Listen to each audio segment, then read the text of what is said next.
Board members, it's 2:30.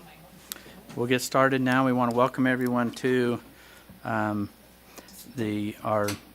USDB board meeting. As you know, we're the governing board over Utah Schools for the Deaf and Blind. So we have an agenda. You have an agenda before you. Besides calling this meeting to order, the next item is an action item. I'm seeking a motion to approve the minutes of the April 13th, 2018 USDB board meeting.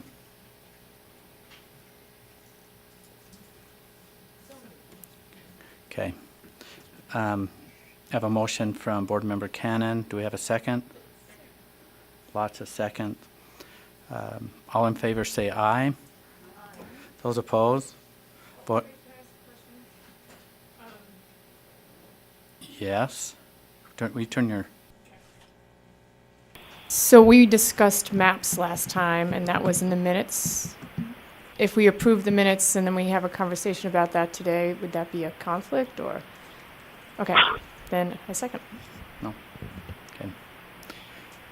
I'll restate the motion, and the motion is to approve the minutes for the April 13th, 2018 USDB board meeting. All in favor say aye. Aye. Those opposed? Voting was unanimous. Next is public comment, and we did not have any sign-ups for public comment today. So we'll next move to on the information under number 4, monthly budget report. We have the USDB's finance director, Carl Empey. So we'll have you call up your report. Great. Good afternoon, Mr. Chair and board members. It's a pleasure to be here. You guys should be commended for hanging in there so late on a beautiful Friday afternoon. Good financial report. It's pretty much similar to what we presented last month, just a few weeks ago, except we've received some wire transfers in.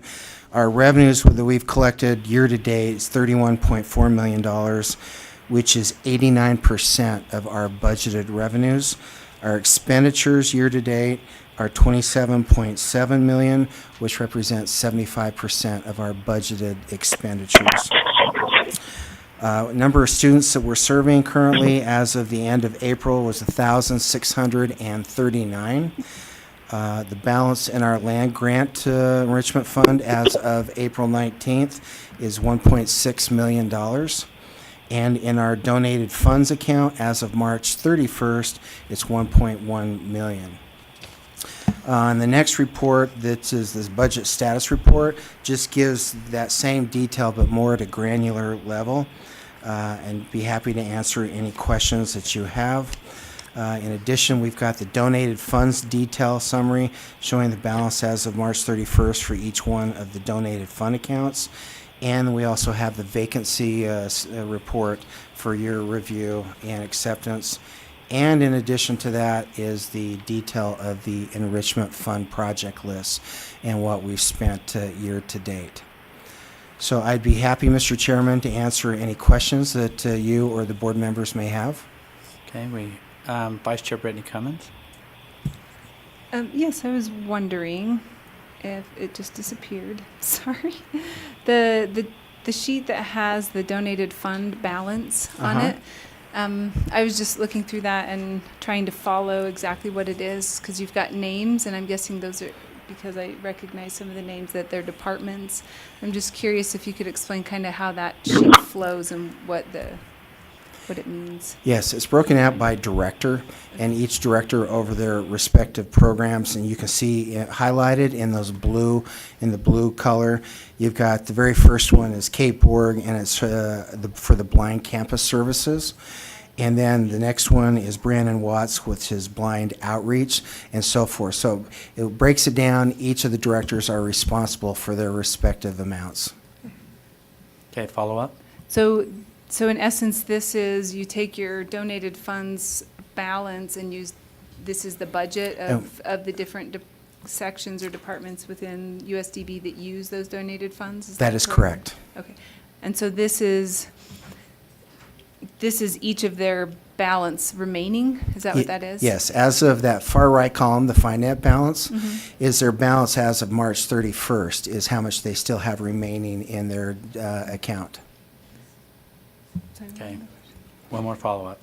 So is this is just one revenue source? Is that what I'm understanding? Yes. Are there other funds that feed into each of these departments in a similar fashion? And then this is just one revenue source that's divided out in this way?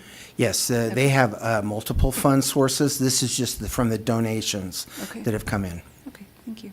Okay. You're welcome. Board Member Cannon. Yeah, a similar type question. So I'm looking at your land grant / enrichment funds. Okay. And I'm just curious about the source of that funding. Is that land grant your trust lands? That's the state trust lands. Also, land grant means trust lands. Yes. Money coming from the trust lands because of, for USDB. And then what about enrichment fund? Enrichment fund is just another name that we give to the land grant fund. Oh, okay. So altogether, it's trust lands, and you're just, instead of saying it's trust lands, you're calling it land grant enrichment. Correct. Thank you. You're welcome. I don't have any other questions. Did you have more you wanted to talk about on your report? That's all I have. Okay, well,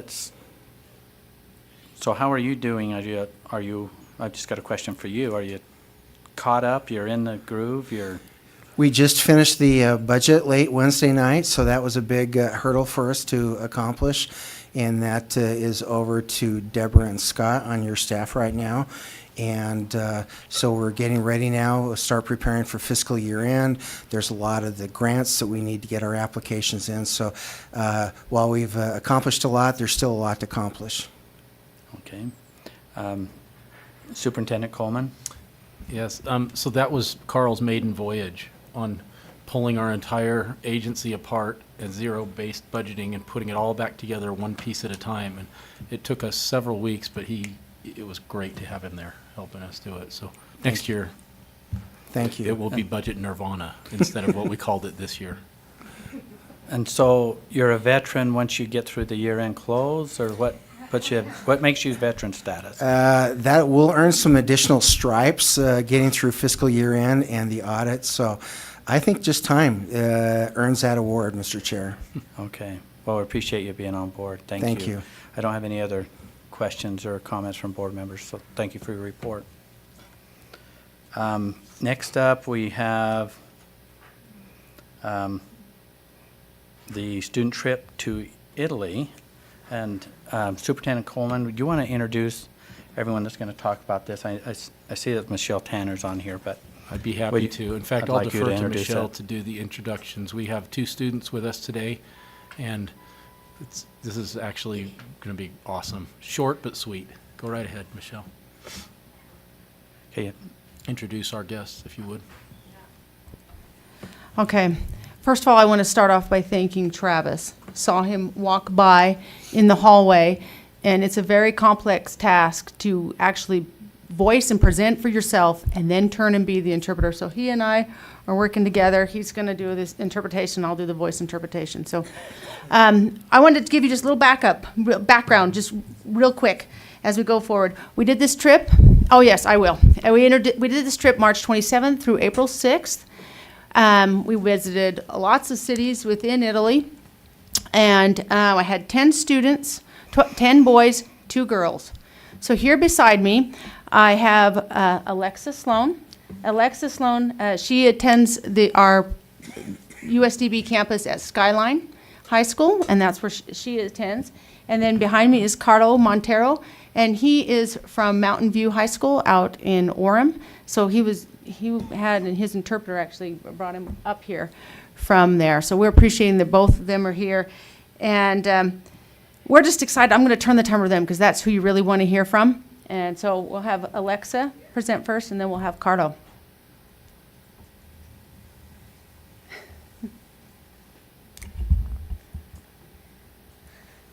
Hi, everybody. I'm Alexa. I am a senior from Skyline High School. This is a very powerful story. I love this story that I'm showing you here. This is Medusa.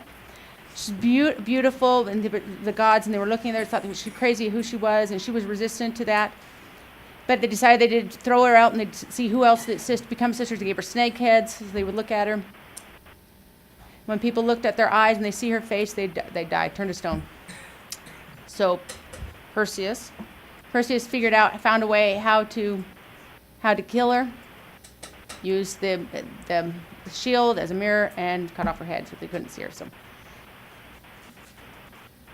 who's spell again? Oh, it was the weapon that he used to kill her, and they gave it to Athena, and she kept it. I just thought that was important because it was a great way to see, because they had to figure out for themselves what to do to solve their problem. What are some of the issues they have? And I have my own problems. And so that was very fascinating to me, to help solve my problems. This is Michelangelo's David.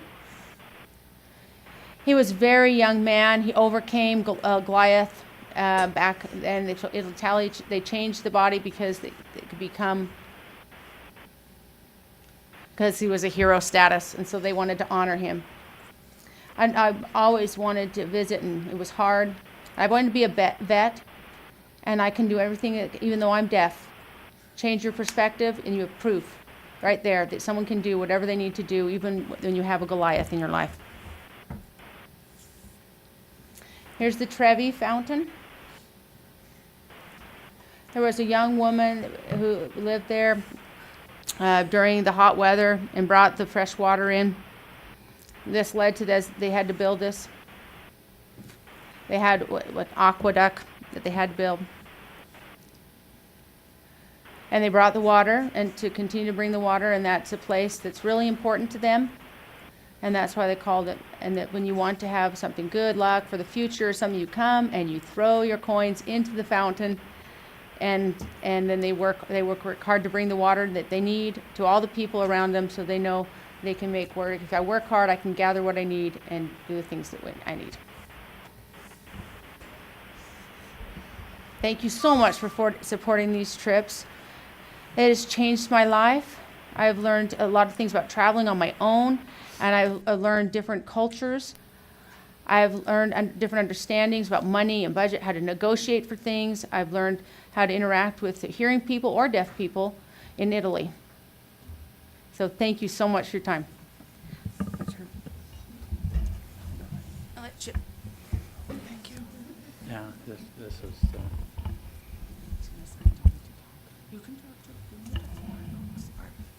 Hi, my name is Carlo Jose Montero Martinez.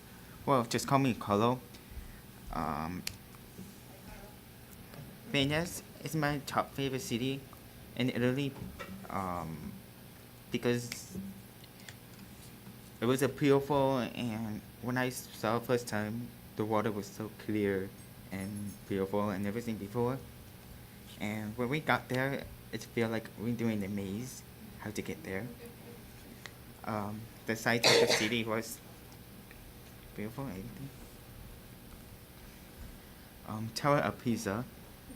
That's another favorite place of mine. It was interesting to see the architect of the tower. So the history of the Tower of the Pisa was amazing and known in history. So the problem was the tower falling over the future private. So the friends I made, that I wasn't alone, and I never taught them for the first time. When I never talked to them, it made me feel my new friends, and they are nice guys, friends, and I have a wonderful, good friends. And Alexa, she is kind of my best friend for now.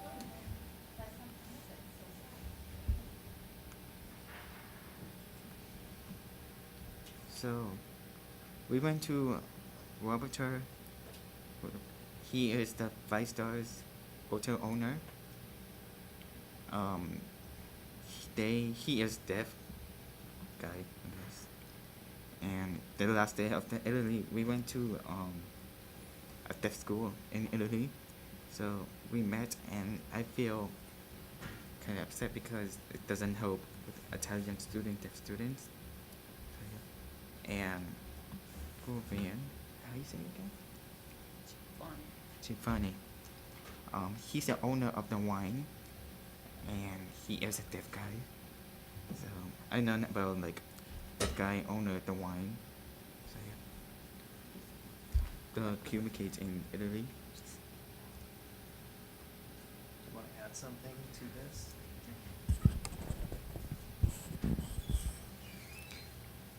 Well, so Giovanni, I was really shocked because he's worked there for over 40 years laboring in the winery, and it's been passed down from generation to generation through his family. And I don't drink alcohol, I promise. I didn't drink while I was there. But he wanted to show us how they make the wine and how, you know, it starts the process from beginning to end. There was always over 50 acres in different plots growing the grapes, and he's one of the caretakers of the vineyard. And he says, day and night, we're really looking to make sure that everything's in order. It's really cool. And then Roberto, owning a 5-star hotel, I thought, wow, that was just amazing how he was able to, you know, build it up until now. He didn't let things beat him, you know, he just kept going and going. I think over 61 years he's been working at building this hotel to what it is now. And then ISIS, the school, I really miss that area because we were able to communicate and they helped us learn more about Italy. There were a lot of things I didn't know about, but we got to teach each other through our experiences. So I got to see what their school looked like and what their language looked like, and I learned so much. So I know some Italian signs, the ones that they taught me, and I taught them some American signs. It was really cool to hang out with the deaf students at the school in Italy. Oh, you see her?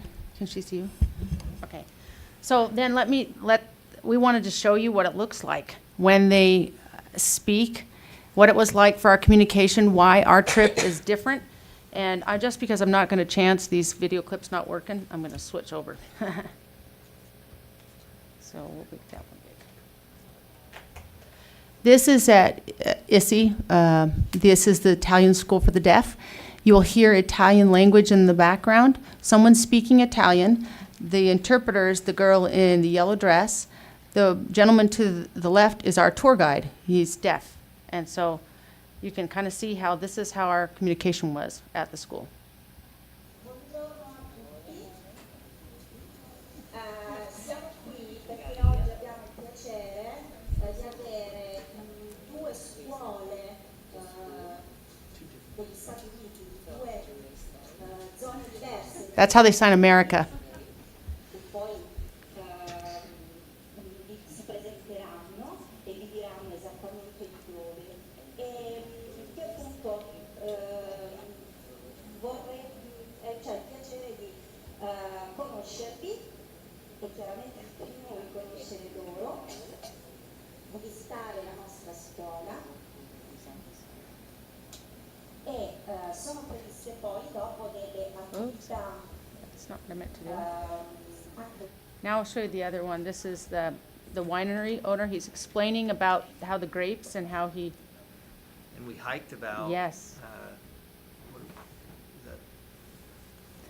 And this is explaining about how, he was explaining to the students how he has to manage his crops in order to get good tasting wine.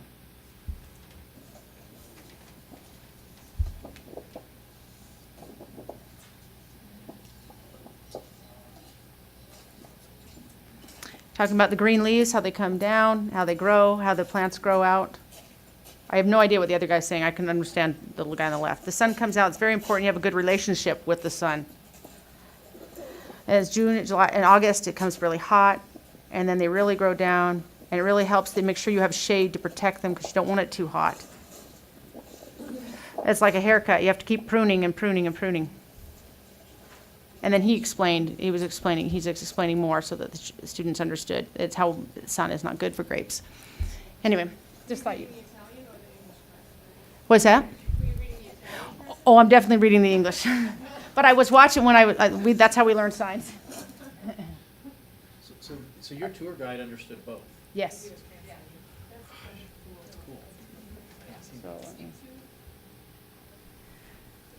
It was amazing. And I have lots of other videos with Roberto. I'll let Carlo, he wants to finish up with his thank yous, because that was the most important thing we wanted to accomplish today. All right. Thank you for the trip to the Italy. I learned so many things about the culture. So I'm glad for all the friendship I made. Thank you for supporting me to go to Italy. I'm glad to be able to share history of Italy with my family and friends.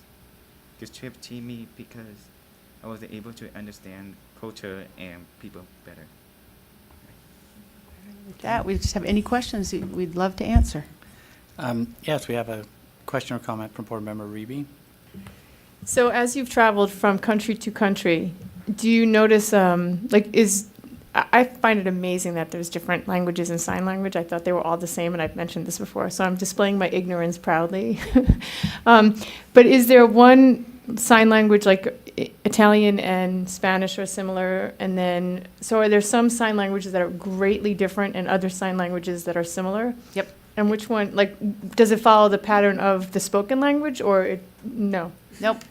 They don't follow the patterns of the spoken language in their environment. Just language grows with the culture that they're around, and so depending on how their language evolved, it changes how things. Our language, American Sign Language, you would think be most like French, because that's where it came from. We had a French, the first instructor, but we've evolved. American Sign Language has gone one way, French Sign Language has gone another way. We can kind of understand each other, but they're different. So which one's the most drastic? Which one would you say, as you experienced it, which one's the most different? For me, it's British Sign Language. They use two that's hands so and they do funny stuff with their hands, and so for me, it's British. I don't know how, everybody probably has a different opinion. We have that problem.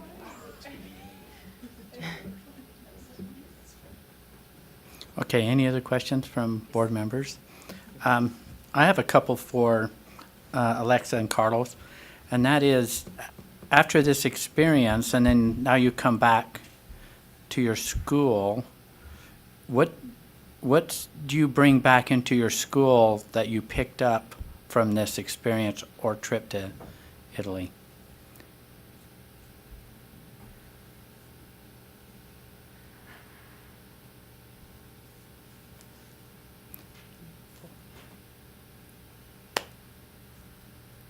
I think I learned a lot of the richness of their history, and then I feel like I don't know a lot of the history here, but I was able to pick up in such a short time while I was there, because I was able to experience the things and see the things and touch, whereas here I look at pictures and we talk about history in a presentation, but it wasn't the same as that experience, because I had a real life experience and I got to feel and be a part of everything. But we arrived home on my birthday, so. That was a big deal. And we did celebrate it. Oh, very good. Any other questions?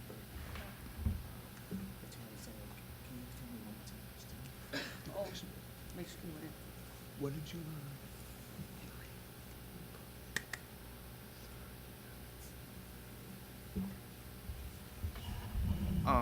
Before I went to the Italy, in ninth grade, I took a world history. So I took relearning about Italy. So it's not, when I went to the Italy, to understanding what is called like history, a statue, a building. So, and before I went to Italy, he doesn't explain a lot about Italy. He just knows some. But when I went to the Italy, I'm learning much more in the popular, famous statue and building. So I can share with my like a class about Italy. So yeah. And thank you. Board Member Reby? So the last group that was here said that their trip had inspired them to try more things and to be less intimidated by new adventures. Do you feel that your trip is going to enable you to explore more and more freely and feel more confidence? Yes. I went to Thailand last year, and I was hoping that, I could have more experiences. Those trips are such a huge difference when you're in another country. The history, the culture, their money, their language. you're able to learn in different ways. So I'm so grateful. I hope this can continue. I really enjoyed it, and I want to be able to learn more and more through travel, especially culture, food, people. And as I pick it up, I'm going to learn more and more. So hopefully I can travel more and learn more.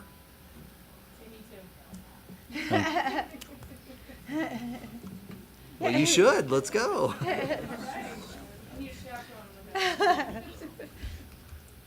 Okay, yeah, thanks. Thank you. I'm not having any other questions or comments. Did you? We just wanna wanted add to some let you more? know how grateful we are for all of the support that you guys have been to this. It's a huge difference.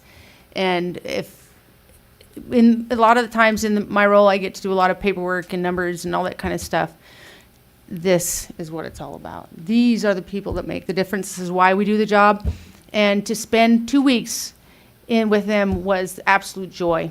I love all of them. And so it's great to see them learn and grow, and it's sad that they're graduating soon. I think Carlos got another year.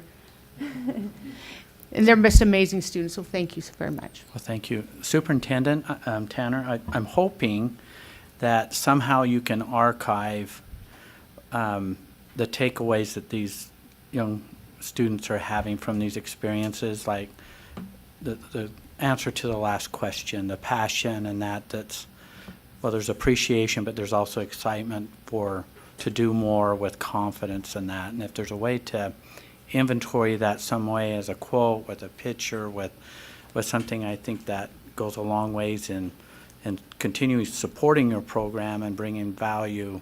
I really appreciated the report, but I appreciate more the excitement and the passion. Although I could not hear her with my ears, I could see and feel it through her messaging. So thank you. Thank you. And we'll try to do that as best we can. Think of best ways to do that. Thank you. Well, I'm going to give this worth a yay for those that can hear. I'm just bummed I'm graduating. I won't be able to do it again next year. Graduating May 25th. Well, good for you. Maybe I will become a teacher.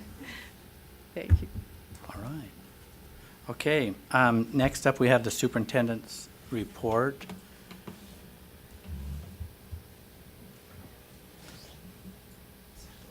Okay. And we have a link. I'm turning this on. Okay. Okay, board members, the first thing that I thought I would share with you is an update on what we talked about last month, where you were so supportive of our request to use MAPS testing instead of SAGE. And we still will use the MAPS testing, and that's all good. But upon deeper legal review with our attorneys and the awesome staff here, Darren and others, we realized that there was a state law that we hadn't looked at in our cursory review before that, and it does require us to participate in SAGE testing. And so anyway, for any students whose parents have not opted them out of the testing, we'll still be giving them the SAGE and until anything changes one day. And so just an update. But thank you anyway for your willingness to accommodate that. It still won't give us any useful data at all, but we will get that from the MAPS testing still. Did you have any other questions on that? All right. So, go ahead. Oh, sorry. Vice Chair Brittany Cummings. I'm just curious if that would be something that USDB would like the board to prioritize as a legislative request, or is it worth the squeeze? Is it Yeah, is the juice worth the squeeze? We thought about that this week. Most parents have opted their students out anyway, even in the deaf school. All of them in the blind school. All but 2 or 3 in the deaf school throughout the state have. And, I just don't know that it's really worth the effort to get a change in the law or anything. And if those parents want their students tested with SAGE, we're happy to do it. So, thanks. Okay, then I have a couple things highlighted that I wanted to update you on. This key initiatives list is really fun for me because it just helps me go through and think about everything all the time and highlight a few things. The first thing I'd like to bring to your attention is item 3E, the USIMAC Sustainability Plan. USIMAC, what we've done now, instead of me overseeing that personally, I've asked Superintendent Lassiter over the blind school to do that, and once she took over and started leading that, I thought I should have done that a long time before. And so already things have improved significantly, and have we made the job offer to somebody yet? Okay, so we have a new director coming on board there, and the others have been doing their best to hold it together in the meantime, and we're just going full bore. So the good news is that plan is really going to happen, and we'll be able to produce Braille and large print materials for everyone within the state. And we're hoping in the next 2 to 3 years we will be ahead of the curve and not always behind the 8 ball. But I'm very optimistic for the first time in a long time about USIMAC. The next thing. Oh, sorry. Vice Chair Brittany Cummins. Sorry, this might end up being a half-baked question because I can't find what I was looking for, but in regard to USIMAC, and I was looking through the financial information earlier, and I can't remember if it was revenue or expenditure was like 0. Sorry if I can't find it. So I'm just curious, is it something that as it's developing, are you, sorry, let me see if I can find what it was. I apologize. We can ask the question and they Okay. might have the answer, so go ahead. I think that what you're referring to was the revenues. On the revenue side, there are some billings that have been sent out to school districts, but they have not paid yet, so we've not collected on them. And so that's why the revenue is low right now. Okay, thanks. The nice news with that is that because of the sustainability plan being funded by the legislature, we don't have to ask school districts to pay anymore. They will just get the materials they need for those blind kids. Next item, one of the things on our plan is to start creating unique and accessible course materials. Part of the personalized learning and anytime, anywhere materials availability for students that's starting to spread throughout the whole country now is you've got to have stuff out there like Khan Academy or other things for teachers to be able to access. For our kids, the problem is you don't have those crowdsourced resources like they do elsewhere that are in ASL or accessible for the blind. So we are going to, over time, create our own materials, but put them together in a way that's effective. And a small group of us is going to go down to Washington School District the beginning of this next week,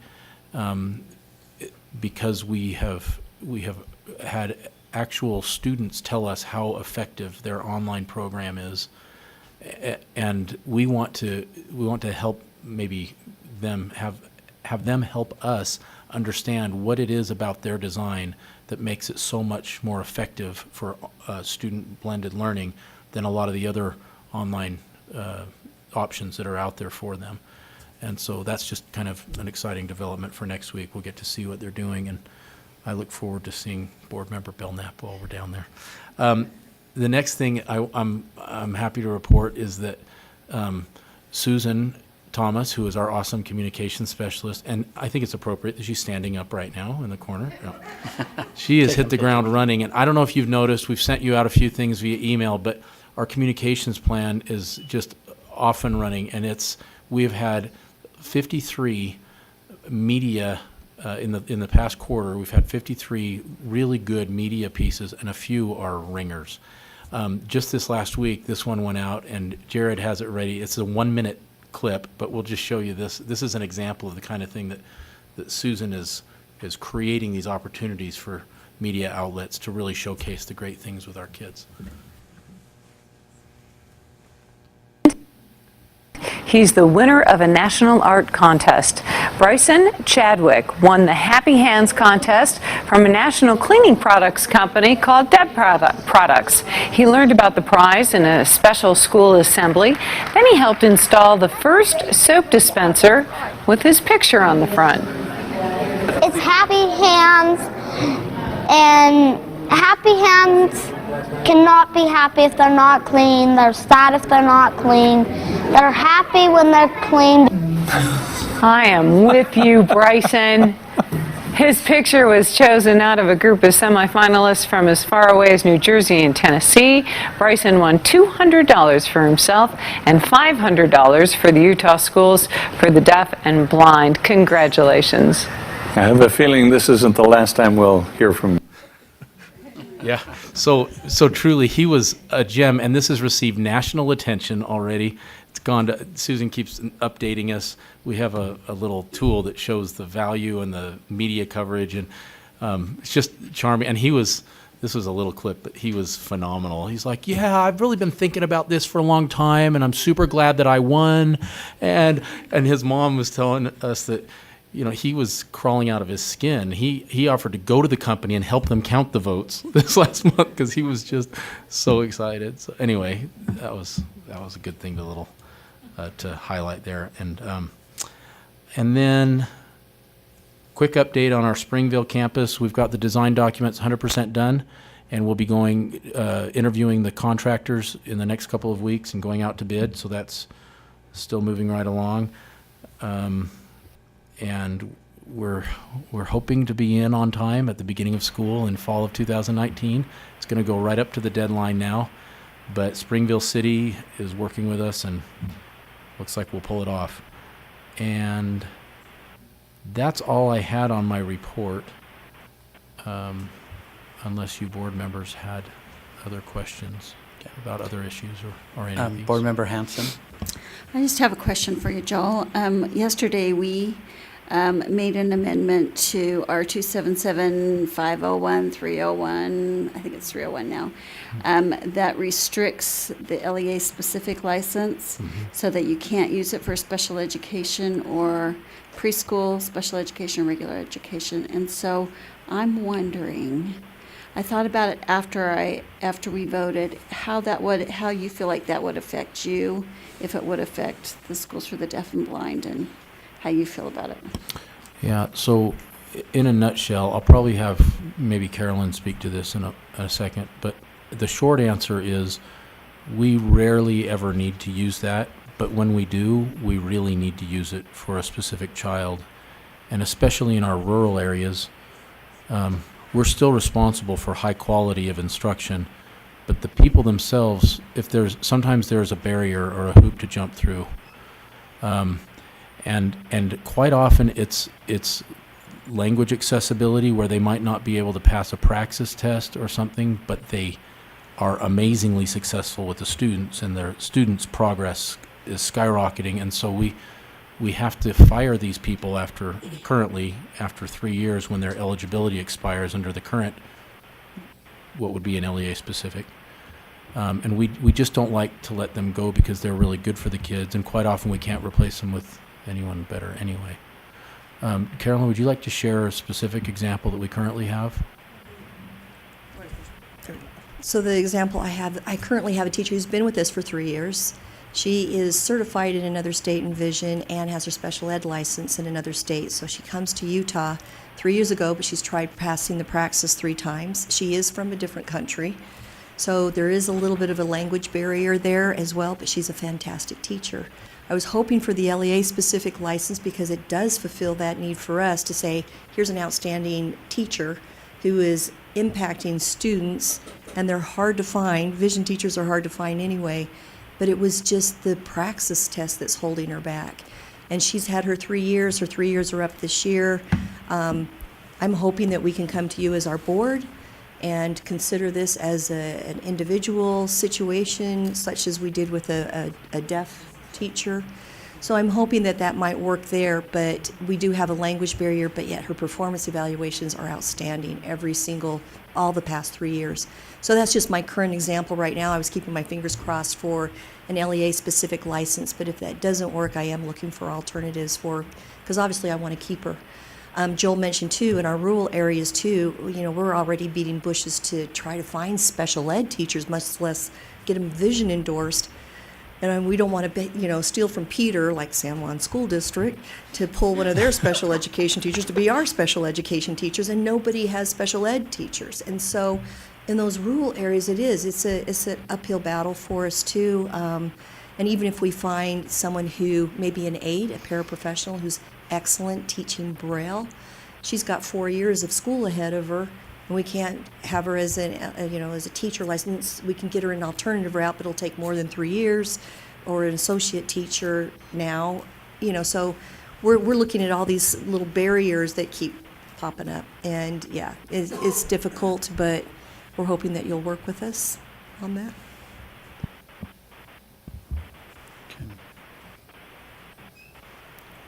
Board Member Lear.